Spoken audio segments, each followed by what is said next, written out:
풀뿌리 한국사는 우리나라 최초의 국가인 고조선 시대로부터 해방 전까지를 다루는 통사 성격의 책입니다.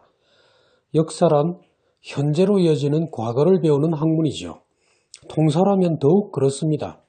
따라서 역사의 흐름을 이해하는 것이 가장 우선되어야 할 과제가 됩니다. 하지만 사건과 사건, 시대와 시대 사이에 존재하는 인과관계에 대한 이해 없이 역사의 흐름을 이해하기는 어렵습니다. 풀뿌리 한국사는 이 점에 주목하고 있습니다. 풀뿌리 한국사가 다른 역사책과 구별되는 가장 중요한 특징이 바로 여기에 있습니다. 역사의 흐름을 알아야만 역사를 제대로 배우게 되는 것입니다. 역사학습의 요소들만 나열하고 이를 배우는 것에 그친다면 역사학습은 실패로 끝나지 않겠습니까? 그런데 풀뿌리 한국사라는 제목에서 이 책이 일반 민중의 생활만을 주로 다루지 않았을까 하는 생각이 들 수도 있습니다. 그렇지 않습니다. 일반 백성의 생활만을 다루지는 않았습니다.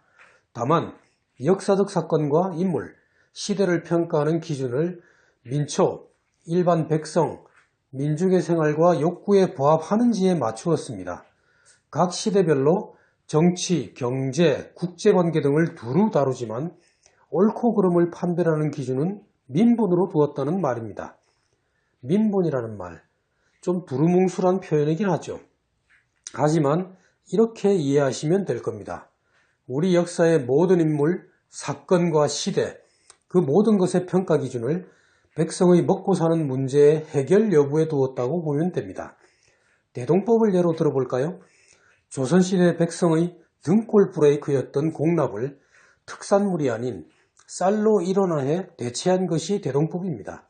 납부 기준도 합리적으로 조정한 매우 훌륭한 제도였죠. 수탈에 시달리던 조선 백성들에게는 너무나 고마운 제도일 수밖에 없었습니다. 조선 후기 서민 생활의 안정과 경제의 발전은 대동법에 힘입은 바 큽니다. 이 책에서는 대동법을 아주 높게 평가합니다.